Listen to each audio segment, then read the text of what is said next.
Salut tout le monde, c'est Sneakit. Comme l'indique le titre de cette vidéo, aujourd'hui on va parler de mangas qui sont disparus, qui ne sont plus édités depuis longtemps. Pour faire un peu un écart avec les top 5, qui eux sont toujours disponibles dans le commerce.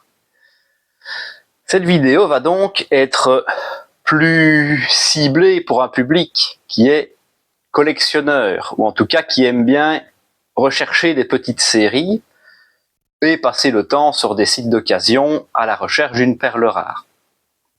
Je vais aussi, dans cette vidéo, vous donner des tarifs auxquels on peut trouver ces mangas, ce qui peut éventuellement susciter votre intérêt, voir si c'est dans votre budget. Il va sans dire que ces tarifs sont d'actualité au moment où je tourne cette vidéo. Quand elle sortira, ils seront déjà peut-être plus d'actualité, et si vous regardez cette vidéo dans un an, ça aura peut-être fortement bougé. En tout cas, si ici je peux vous faire découvrir des petites séries, des petites perles, ben j'en serais très content. Et c'est complètement l'objectif avoué de cette chaîne, c'est de remettre au goût du jour des mangas qu'on ne voit pas forcément souvent. Voilà. Donc, je précise aussi que qu'il n'y a aucun classement dans les mangas. Je vais vous présenter 10 titres. Le premier n'est pas inférieur au 10e et inversement. Ils sont vraiment mis dans un ordre, on va dire, plutôt de budget. On va commencer avec Kid I Luck. Donc c'est un manga en 3 tomes, donc assez court, publié chez Kiun, que vous pouvez trouver entre 13 et 25 €, parfois plus cher, j'en ai vu à 40 à 50.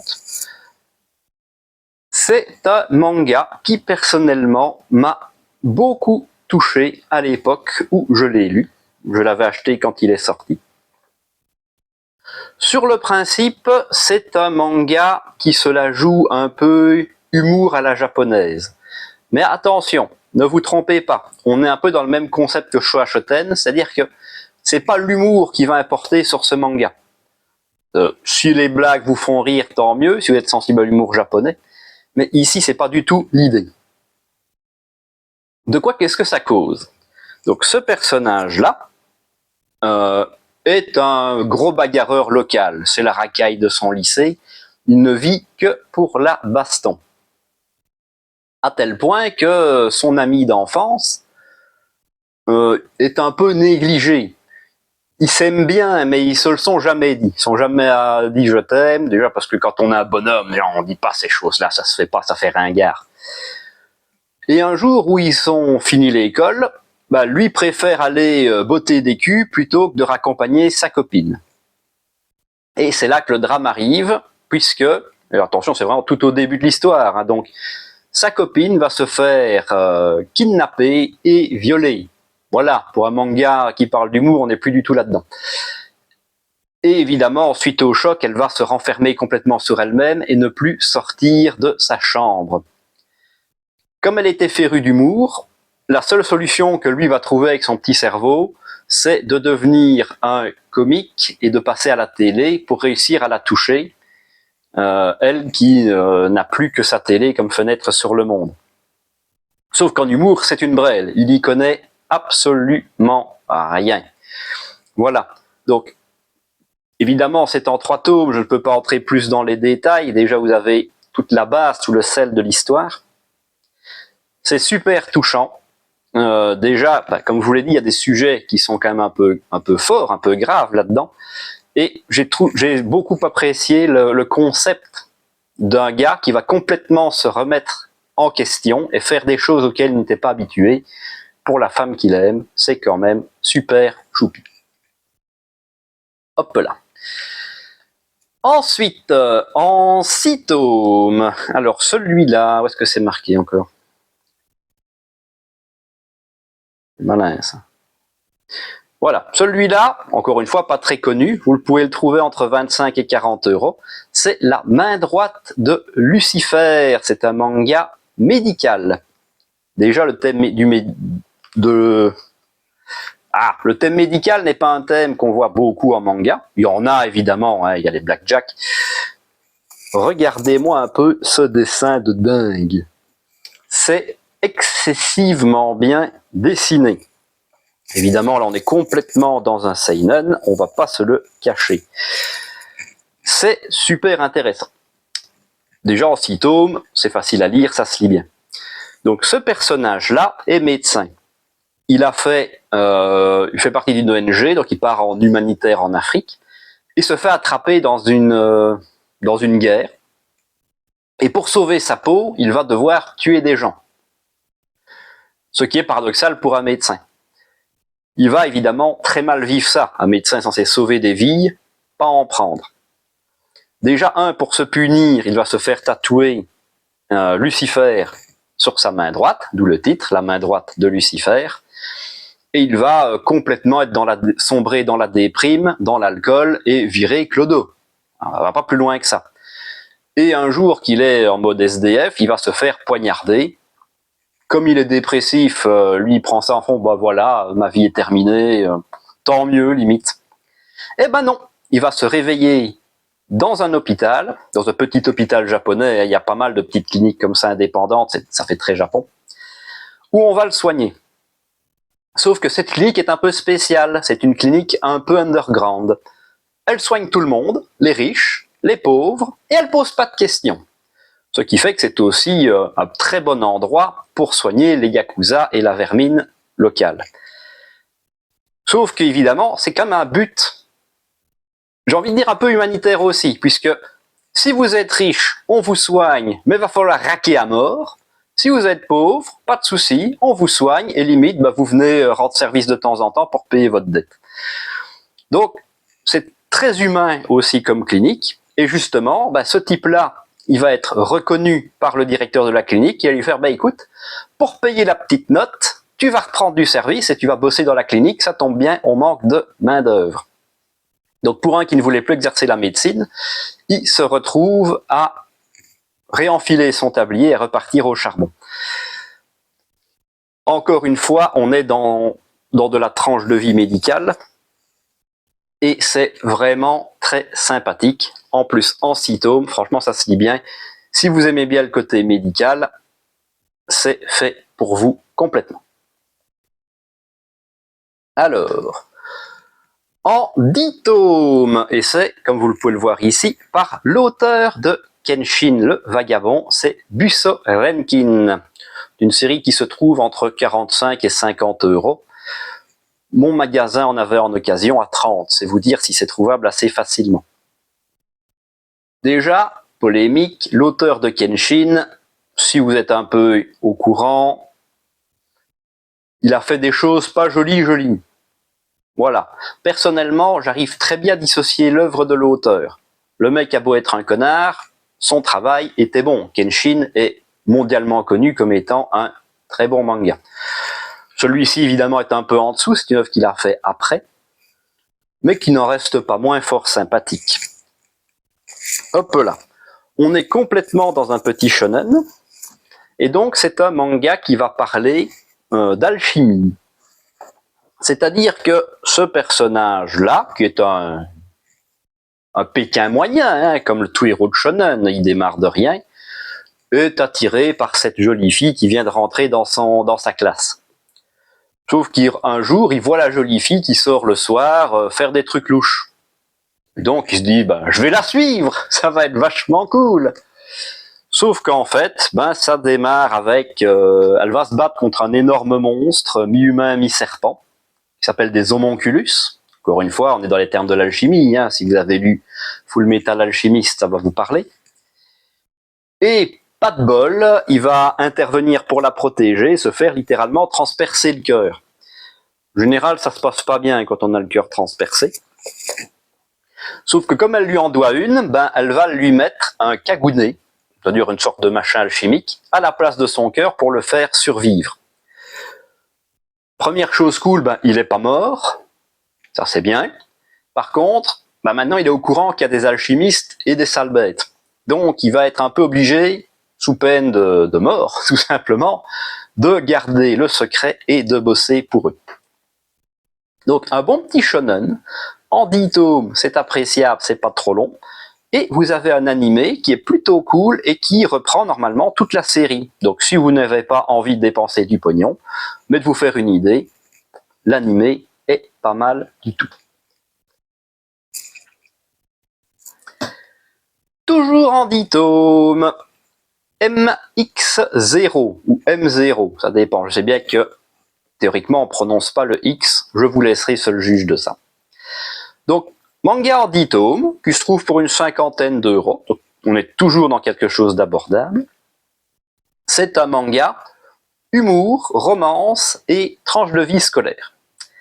Grosso modo, ce personnage-là se présente à l'entretien pour rentrer dans un lycée, et lors de l'entretien, il flash sur cette jolie fille-là. Sauf que elle se fout juste littéralement de sa gueule pendant les interviews, ce qui fait qu'il perd ses moyens, il raconte des conneries et il est foutu à la porte purement et simplement. Comme il est un peu revanchard sur les bords, ça peut se comprendre, on n'aime pas trop se faire qu'on se foute de notre gueule, il va fureter autour du lycée, pas vraiment pour se venger, mais pour revoir la fille et lui dire un peu sa façon de penser. C'est là qu'un professeur va se méprendre et penser que c'est juste un élève qui fait l'école buissonnière. Il va le ramener de force à l'intérieur du lycée et il va le ramener en utilisant de la magie. What? Et oui, parce que ce lycée, c'est un lycée de base, mais avec de la magie. C'est-à-dire qu'on utilise une petite carte ici pour lancer des sorts. C'est vraiment comme une carte de crédit, vous chargez des sorts dessus et pouf, vous pouvez les lancer. Très pratique. Il va se bastonner avec le prof, et évidemment, coup de bol ou pas coup de bol, il va faire péter le gaz, ça va faire une grosse explosion, ils vont se retrouver dans les vapes tous les deux. Évidemment, tout le lycée va être au courant. Sauf que lui n'a pas le droit d'être là. C'est censé être magique, c'est censé être secret. Comme si vous débarquiez à Poudlard. Ça va pas bien se passer pour vous. Et la règle était stricte. Puisque c'est le prof qui est fautif, le prof devrait être aussi foutu à la porte. Prof qui est le père de cette fille-là. Évidemment, non, c'est pas drôle. Donc ils vont trouver une combine, ils vont faire croire que c'est lui qui a tout fait, qu'il est étudiant super doué et qu'il a donc la meilleure carte, la carte Gold. Lui, il y a un petit côté carte de crédit qui est rigolo. Donc lui, il va être intégré le lycée, il est content, tout le monde va penser que c'est un crack, mais derrière, en fait, c'est le prof qui va le couvrir en permanence. L'humour est très chouette. J'avais adoré cette série. Je sais pas si je pense. Normalement, il n'y a pas d'animé là-dessus. Mais voilà. Mais c'est lui le prof. Le dessin est pas dégueu quand même, pour un petit shonen qui se prend pas la tête. Et c'est un prix très abordable. Donc si ça vous intéresse, vous pouvez y aller. Moi, j'ai adoré. De toute façon, toutes les séries que je présente ici sont des séries que j'ai beaucoup aimées. Sinon, je n'en parlerai pas. Alors, hop. Toujours autour de 40-50 €. Ici, on a 15 tomes, donc le prix est plus intéressant. C'est Devil. Ça, c'est du vieillot, c'est du old school. Ça sent bon les années 80, ou en tout cas avant les années 2000. C'est aussi un shonen, on va dire un peu ultra classique. Et donc, qu'est-ce que ça raconte?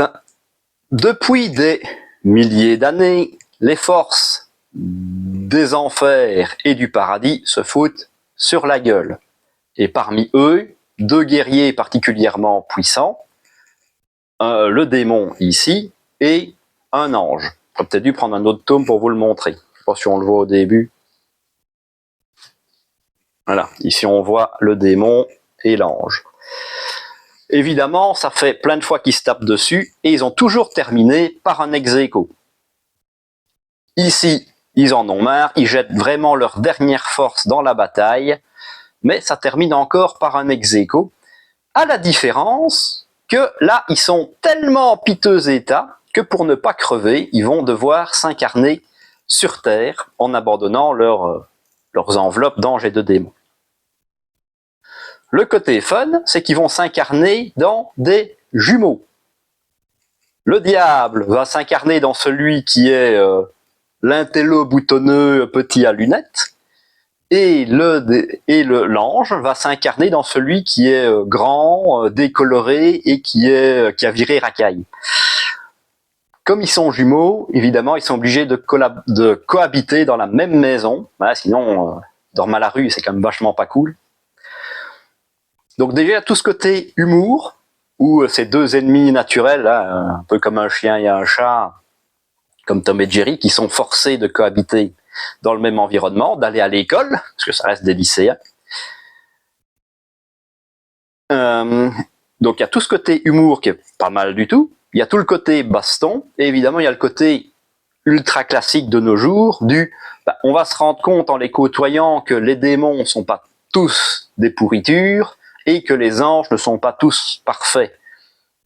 Ils vont être obligés de collaborer, parce que d'autres démons et d'autres anges, jaloux de ce qu'ils sont en temps normal, vont essayer d'en profiter en se disant « Tiens, c'est l'occasion pour se débarrasser d'eux et prendre leur place. » En 15 tomes, franchement, une bonne petite série. Hop là.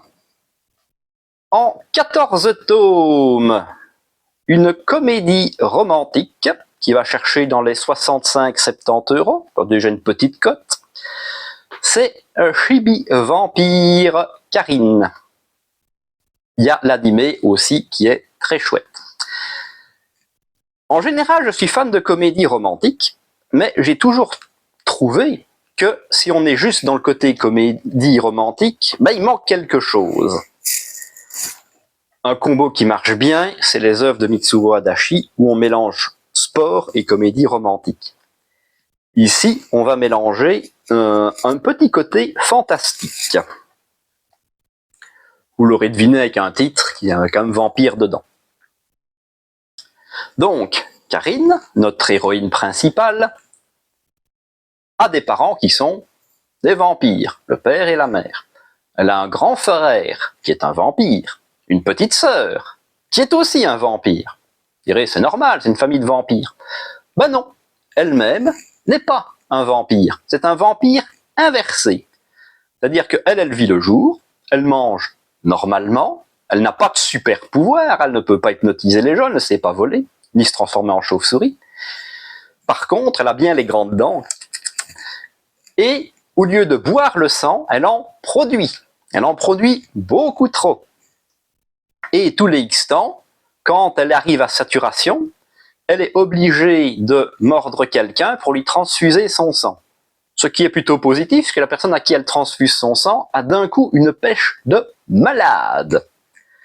Évidemment, elle doit être assistée par son frère et sa petite sœur pour la couvrir. Parce que bon, si vous mordez quelqu'un en pleine rue, ça va se voir. Évidemment, on est sur une romance, donc vous vous doutez bien que son quotidien va changer. Le jour où, est-ce qu'on peut le trouver? Évidemment, là, il est de dos, ça n'aide pas. Hop, alors là, on le voit un petit peu. Donc, ce personnage-là va rentrer dans sa classe. Elle va réagir à sa présence et produire beaucoup trop de sang. En général, elle arrive, mais bon, ça commence par saigner du nez, tout ça, c'est compliqué, quoi. Et elle ne sait pas pourquoi, c'est juste lui qui lui fait cet effet-là. Plus il s'approche, plus elle produit du sang. Elle va donc évidemment le fuir comme la peste. Comme lui est gentil, mais un petit peu con, il va essayer de la coincer pour savoir pourquoi est-ce qu'elle essaye de lui échapper. Et ce qui va arriver arriva. Quand il arrive à la coincer, ça explose. Elle fout du sang partout, sur ses vêtements, sur le sol, sur lui, et elle fond en larmes. C'est toujours mignon quand une fille fond en larmes comme ça.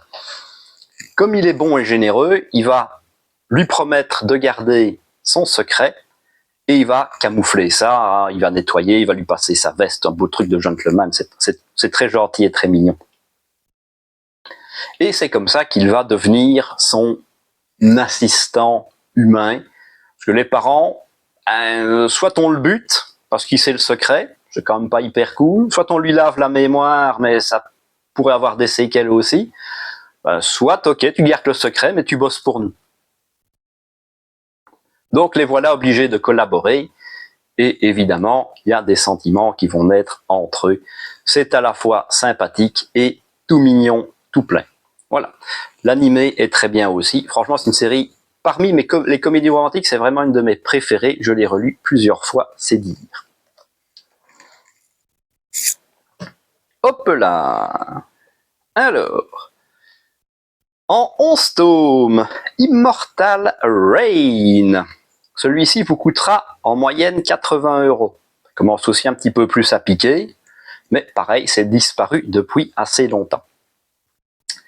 Fondamentalement, ce manga est classé dans les shoujo. En tout cas, sur les sites de référence, c'est un shoujo. Je vous avoue que je ne comprends pas trop pourquoi. Peut-être parce qu'ils se sont dit, ouais, c'est une fille comme héroïne. Bah, je sais pas, une fille comme héroïne ne justifie pas le shoujo. On n'a pas les grands yeux qui brillent et tout ça, mais pourquoi pas, hein? Bon, ça vous permettra éventuellement d'avoir des shoujo, de dire que vous avez des shoujo dans votre collection. C'est une histoire.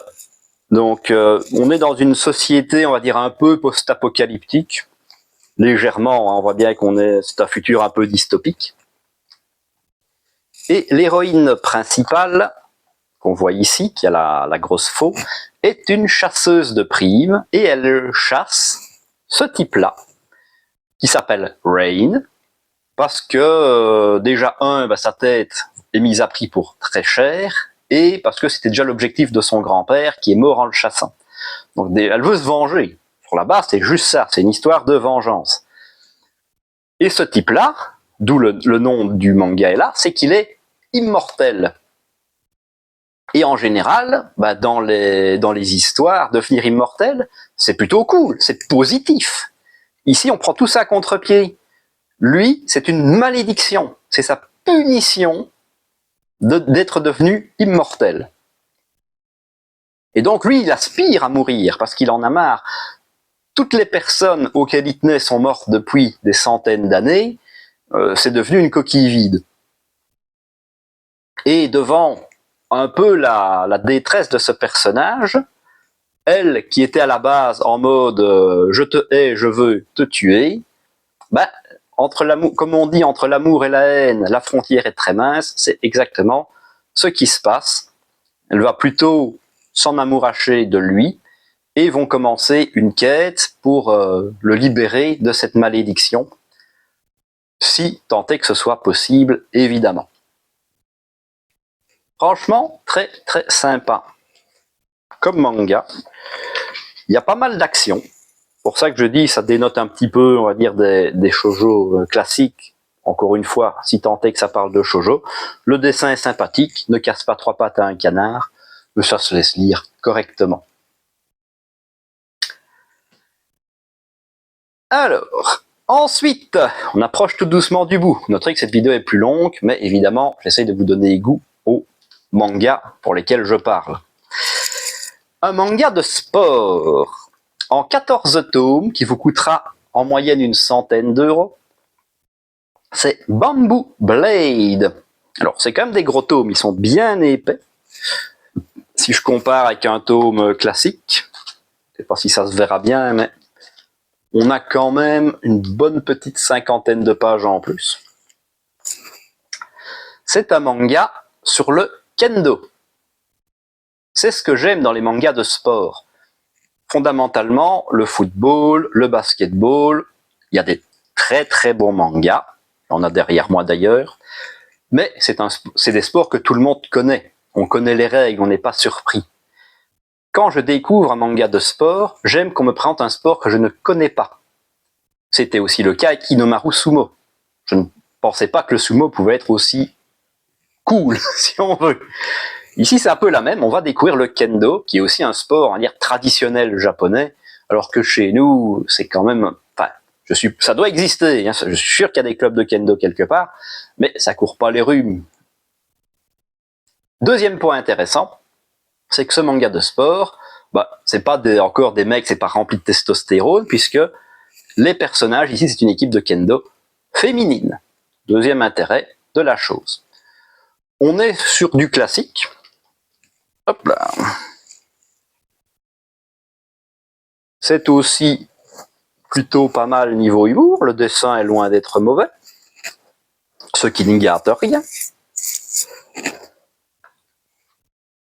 Donc on est sur un club de kendo qui n'a jamais vraiment brillé et qui a même du mal à trouver des membres. Parce que pour participer à des tournois de kendo, il faut 5 membres qui vont s'affronter à tour de rôle.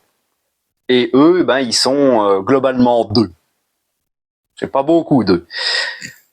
Et ils tombent sur cette fille-ci, qui est toute petite, toute mignonne, qui a l'air pas méchante du tout. Sauf qu'en fait, ben, c'est une héritière d'un dojo. Donc elle est extrêmement badass.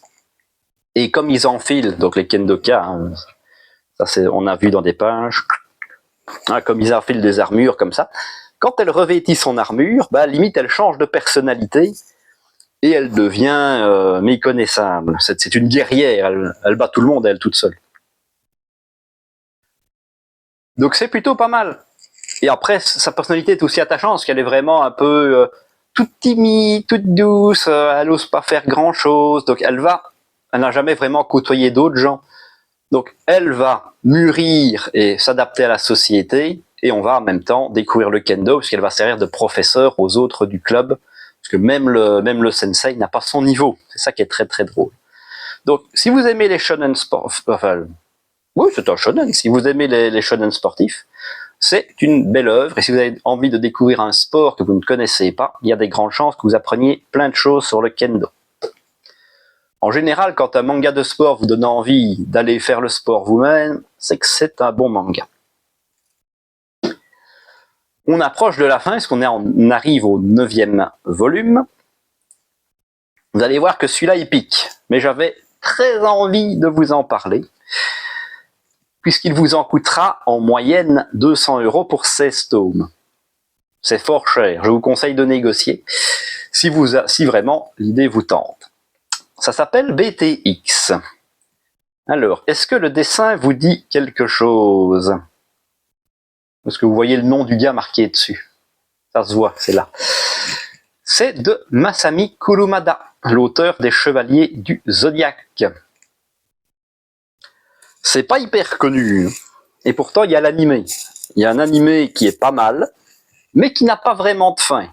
C'est vraiment, il n'y a plus de budget, on termine, voilà, fin, et le vécu heureux, et beaucoup d'enfants. Ce qui est un peu décevant. Par contre, l'opening est génial. Comme vous pouvez le voir sur cette planche, on est très très proche déjà d'un côté Chevalier Zodiaque. C'est-à-dire que dans le Chevalier Zodiaque, chaque chevalier a un signe, symbolisé par une bestiole quelconque, qui va lui donner des pouvoirs et des techniques. Le Verseau maîtrise la glace, le Lion maîtrise l'électricité, voilà. Ici, pareil, on est sur des combattants, sauf que les combattants sont simplement des pilotes de robots, qu'on appelle des BT, qui sont des machines intelligentes et qui ont des pouvoirs. Il y a bien sûr une hiérarchie dans ces machines, et lui va récupérer le X, qui est celui qu'on a vu là-bas, évidemment, hop, voilà, qui est le Kirin, une sorte de cheval légendaire, qui est un des 4 gardiens cardinaux. C'est-à-dire qu'il y a toujours le soldat de base, puis il y a les champions, puis il y a les 4 gardiens cardinaux.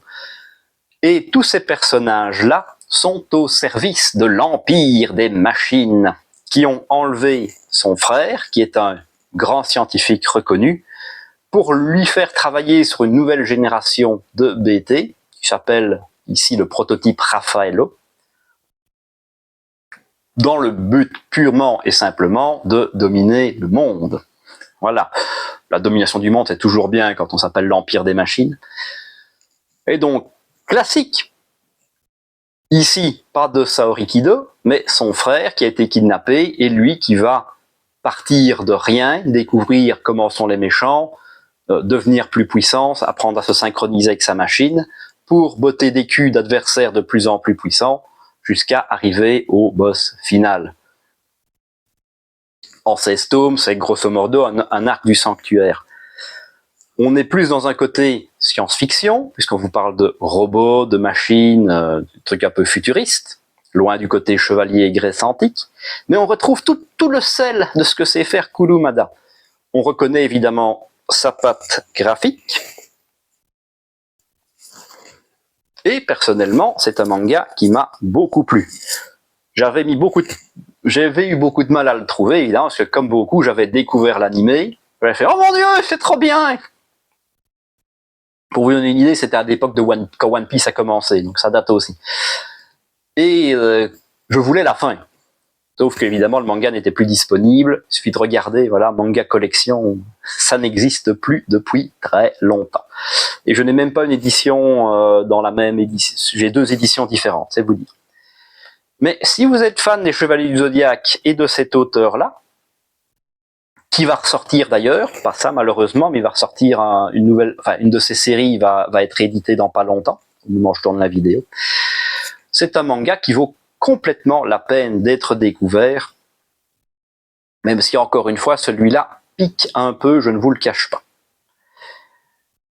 Et le petit dernier, pareil, il faut compter un bon 200-250 €, donc on est sur quelque chose qui pique, mais on est quand même sur 33 tomes. C'est Flame of Recca. Au prix unitaire, c'est quand même moins cher. 33 tomes, c'est une grosse série. Je vous recommande aussi, si vous souhaitez en faire l'acquisition, prenez un intégral. Parce que les derniers tomes sont très très difficiles à trouver à la pièce. Moi-même, j'ai le tome 32 en anglais, parce que je n'ai jamais réussi à le trouver à l'unité en français, ou alors à des prix complètement déconnus. De quoi est-ce que ça cause? Alors, c'est une histoire à la base de ninja. C'est-à-dire que ce personnage-là prétend être un ninja et cherche une personne à protéger. L'élu de son cœur va être évidemment cette fille-ci, qui est toute gentille et toute mignonne, donc il va lui jurer allégeance. Alors, elle ne sait pas où se mettre, mettez-vous à sa place. Si vous êtes dans la rue, qu'il y a un mec qui vous tombe dessus, qui vous fait « Maintenant, je suis ton serviteur et je me battrai pour toi ». Vous trouvez ça très très louche. On est aussi dans une bonne petite vibe pré-année 2000, dirions-nous. Et pour faire simple, pour moi, ce manga-là est limite, un plagiat de Yu Yu Hakusho. Donc, si vous adorez Yu Yu Hakusho, qui est un manga, pour moi, exceptionnel, bah, quand on copie l'exceptionnel, on ne peut au moins qu'être très bon. C'est ce qui est le cas ici.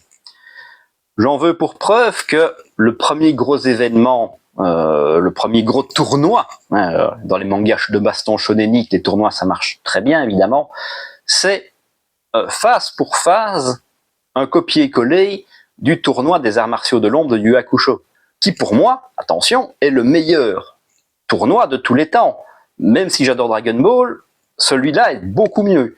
C'est exactement la même chose. Le gros méchant arrive à la fin, je me bats contre des gars, mais ceux-là, ils sont pas si méchants, donc on les bat, mais on devient potes. Dans cette team-là, en fait, c'est des gens qui sont contrôlés par lui, donc lui, c'est le seul vrai méchant, les autres, ils sont gentils, donc on doit essayer de pas les tuer. C'est exactement la même chose. Je me demande si c'est pas ramasser un procès derrière dans les dents. Et évidemment, on a tout ce côté shonenique, donc on se rend compte qu'il est en effet, par hasard, le descendant d'un ninja légendaire, et que lui, il a des pouvoirs, les pouvoirs qui consistent à invoquer un dragon dans son bras droit. Théoriquement, il y en a 8, mais là, comme il est débutant, il s'en invoquait qu'un. Évidemment, plus il va progresser, plus il va devenir pote avec les esprits des dragons, et plus il va augmenter ses pouvoirs. Les potes avec qui il se battait avant, dont, je sais pas si on le voit ici, je l'avais montré on l'a vu tout à l'heure, un gros qui s'appelle Domon. Je sais pas si là, évidemment, je le trouve pas. Voilà, là, celui-là, là, lui. Hein, c'est aussi une racaille, comme lui. Ils se mettent sur la gueule tout le temps, mais pour défendre la jolie fille, ils vont s'allier. Il faut aussi très penser à Kuwabara. On a son amie d'enfance, slash un peu amoureuse aussi, qui va s'allier avec eux, plus le mec qui est déjà un ninja du camp des méchants, mais qui va les rejoindre. Bon, voilà. Mais ça marche bien. Hein, je sais bien que quand je raconte ça comme ça a peut-être pas l'air foufou, mais la sauce prend. Et ici, on est sur un côté vraiment, tout le monde a des outils ninja. Donc c'est des objets avec une petite pierre magique qui leur donne des pouvoirs. Le pouvoir du vent, le pouvoir de la terre, le pouvoir du feu. On peut pas faire plus classique en shonen, mais ça marche vraiment bien. Et encore une fois, vous avez un animé pour vous donner goût au manga, sachant que l'animé va jusqu'à 2/3 du manga, donc vous n'aurez pas l'arc final. Mais ça vous donnera une idée, peut-être, est-ce que ça vaut la peine de faire l'investissement. Voilà. Bon, on a dépassé les 35 minutes de vidéo, donc si vous êtes toujours là, j'espère, déjà merci, encore une fois, c'est toujours sympa d'être resté jusqu'au bout. Vous pourrez éventuellement la regarder en plusieurs épisodes, ça qui est bien, vous pouvez faire un manga, regarder un autre plus tard. N'hésitez pas à me donner votre avis en commentaire, si je vous ai fait découvrir des œuvres, s'il y a des choses qui vous tentent. Moi, ça m'intéresse très fort. Et si cette vidéo marche bien, pourquoi pas faire un épisode 2, voire un épisode 3. Ici, j'en ai choisi quelques-uns. J'ai essayé aussi de sortir des abordables, parce qu'encore une fois, mon but n'est pas de vous donner envie d'aller chercher des mangas et de vous dire « Alors, les H2, c'est vachement bien !» Bon, ça coûte 800 balles par contre. Personnellement, personne n'a ce budget-là pour aller chercher des mangas à ce prix-là, faut pas déconner. Donc voilà, l'abonnement pour soutenir la chaîne est toujours de bonne aloi, et le petit pouce bleu si vous avez apprécié. Et en attendant une prochaine vidéo, je vous dis à la prochaine.